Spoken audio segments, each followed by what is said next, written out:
good. Hold it. The kick is no good. For the tight end and a one-handed grab. Number 1 seeds, draft positions, and a chance at NFL history was on the line in Week 18 in one of the most exhilarating seasons I've seen in a long, long time. I've got all the deets. I'm your host, Trenton Hill, but first, we got the Dumpster Fire Awards. You may be watching Hill Time Sports. Let's go! The Cincinnati Bengal Award goes to the Carolina Panthers defensive front for trying to bring down old Baker Mayfield, who was dodging around and breaking tackles all night long. I mean, it was so hard to tackle the guy. So, for that reason, Carolina's got the Cincinnati Bengal Award. Now for our Stone Hands Award. Christian McCaffrey at the 5-yard line goes to catch the ball. And he gets it in his hands. But then he drops it into the hands of the Seahawks, costing the 49ers 7 points and ultimately losing the game 13-3. The Patrick Star Award goes to Joe Burrow, who didn't mean to cook that when he threw an errant pass to Devin Bush, who took it all the way to the house for a pick 6. The Seeing Ghost Award goes to Shador Sanders. We need to call a priest in the name of the Father, the Son, and the Holy Spirit to get rid of those ghosts that tripped him up and caused him to get a self-sack. The Bonehead Play of the Week goes to Emmanuel Wilson. The Bonehead Play of the Week award goes to Emmanuel Wilson of the Green Bay Packers, who did what I was doing in the Quarterback Club 96 back in the 90s. By running backwards for negative 19 yards in a loss. Yeah, don't do that. My dad would have slapped me upside the head if I did that. Our losing fan base, the Tennessee Titans, for having one of the worst buffoonish takes of all time. Take it away, my younger brother. I don't know. I'm not very high on Trevor Lawrence. I'm not. Trevor Lawrence is, in fact, that guy, and you're a buffoon for saying otherwise. Stop it. Go get some help.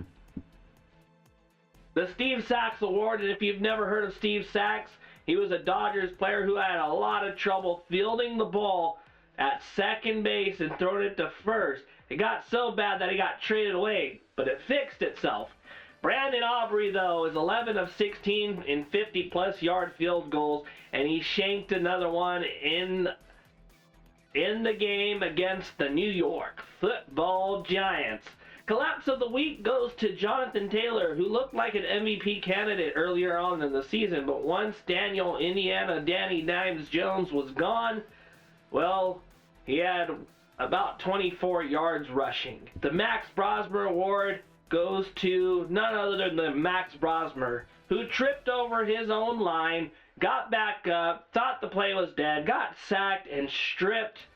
Even though they won, Max Brosmer still gets the Max Brosmer Award. And as our Weenie Award, it goes to the referees for all the ticky-tacky fouls, none so egregious as them ejecting Alec Pierce after he barely even touched the guy who had 4 receptions, 132 yards, and 2 touchdowns, and may have won the game for the Colts if it wasn't for those weenie refs who can't handle being touched anymore. And our Noodle Arm player of the Week goes to the Green Bay Packers offense, and most definitely Clayton Tooney, who finished with 22 passing yards in the third quarter. And now, without further ado, your recap. Saturday afternoon, rain. Rain is here to stay, and it may be a good day for Baker Mayfield and the rest of the offense. He found Otten early on from the 17-yard line. Mike Evans caught himself a nice ball after getting hugged and tugged by Chow Smith Wade and brought in a 34-yard catch. It was chippy. Mike Jackson was jawing all night with Baker Mayfield, but Baker was dodging and ducking and dipping and diving and dodging and getting the ball out. The Panthers offense obviously didn't get off the plane. They were underwhelming. There was a few cold back penalties, like the one from Teteroa McMillan, where he pushed the guy barely out of the way. There was a few bad calls, like the one where they pulled off the Buccaneers players pulled off the helmet of Tremble. Other than that, Bryce Young looked lost out there again. I thought they were going to come in and actually do something, but they didn't. Tremble did score a touchdown from Bryce Young. The momentum was swinging in Carolina's favor, but Baker Mayfield, not to be deterred, ultimately wins the game. They needed a little help from our friends in New Orleans, the Saints, in that Saints versus Falcons game. We'll get to that. The final score in that game was 16-14. Tampa Bay wins the game, but they needed some help to stay alive in this one. Jalen Coker had one score in the game. It wasn't a terrible game, and it looked like Carolina was coming back, but just some penalties and some inconsistent offense just held them back.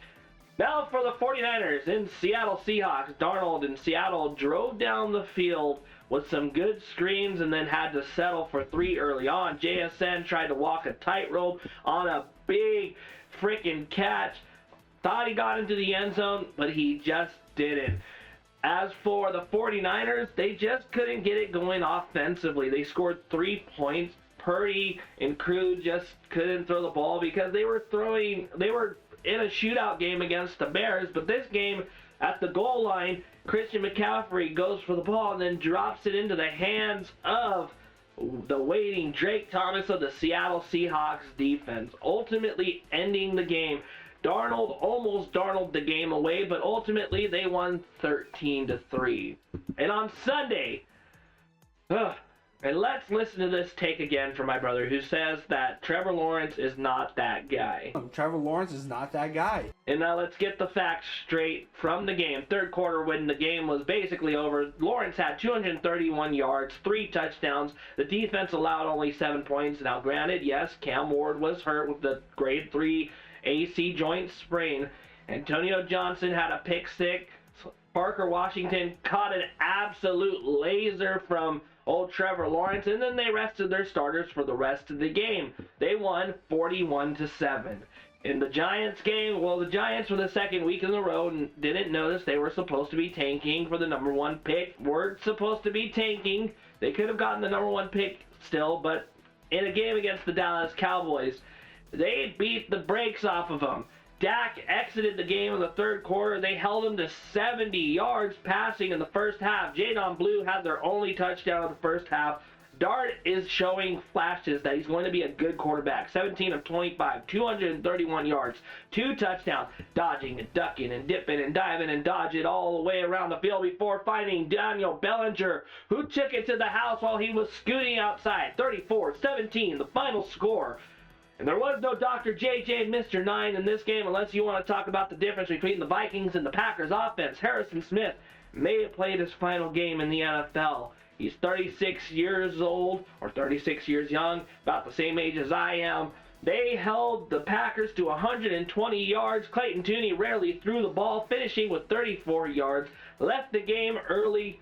McCarthy left the game early with a hand injury, finished with 182 yards. Jay Jettas gets 1,000 yards with 101 yards on the day, and Jordan Mason looked like a number 1 running back, 94 yards rushing, finishing with 363 total yards on your Minnesota Vikings in a 16-3 victory, ending with the winning record and giving the Packers a going-away present by giving them the 7th seed, where they will face the Chicago Bears for the 3rd time. Now, either it's a Christmas present for the Bears fans or the Packers fans, but it's going to be some damn good football. And finally, Myles Garrett put the rivalry to rest between Mark Gastineau and Brett Favre. Maybe they could bury the hatchet. He's the sack king now. He needed 1 sack, and he got that 1 sack late in the 4th quarter against Joe Burrow. The Browns defense took care of business, and they took a score to the house twice. Interception by Joe Burrow and a fumble by Chase Brown. Shedeur Sanders was mediocre, 111 yards, which is surprising against a bad Bengals defense. Now, Burrow had the most Burrow game, a 3 touchdown, 1 interception, including a Jamar Chase touchdown that took the lead late in the game, but driving to not be deterred. Even though that Shador played mediocre for most of the game, he took his team down the field, and his clutch was unmatched, nearly throwing a touchdown, and finally a game-winning field goal by Andre Schmidt. 20-18, the final score. Cleveland wins the game. Baker Mayfield was nervously watching in his casa for this game. New Orleans versus Atlanta. It was a hotly contested matchup the whole game. Saints, Falcons had no real bearing on their seasons, but it did matter for the Carolina Panthers and for the Tampa Bay Buccaneers. One-handed catches, ticky-tacky offensive pass interference, and Kirk Cousins looking, well, like Kirk Cousins. He has a 3-game winning streak after this game. Shuck had his team driving down the field before suddenly, boom, D. Alford picks him off, jumps the route. Shuck finished with 1 touchdown and 1 interception. Unfortunately, it just wasn't enough for them to win the game, and the Panthers are your NFC South champions, who will now be playing against the Los Angeles Rams, and they're probably going to get the brakes beat off of them. But you never know. The Panthers did beat them earlier on in the season. Big man touchdown? You bet your ass there was. Togier rumbling, stumbling, bumbling to the end zone is the most Colts way to end the season. They were pitching the ball back and forth, trying to get into the end zone for one final gasp. The game was very competitive. Riley Leonard played admirably, 232 yards, 2 touchdowns, 1 interception. It was against the Texans' second string, but the game went back and forth. It's everything you want to see from a football game. Fairbairn had his share of field goals. Jaden Higgins scored for the Texans. They lock up the 5th seed, 38-30, and the Colts are left to look at the drawing board again for 2026. Now, in our later slate, with the Giants winning a number 1 pick in hand, there was nothing to play for the Raiders, right? Well, it looks like the Chiefs got that memo too, because in a 14-12 ball game featuring Chris Oladukin, Shane Buechele, Kenny Pickett, and Aiden O'Connell all throwing passes, it was what you expected. O'Connell threw for 100 yards, Genty ran for 68, Carlson walked it off with the field goal.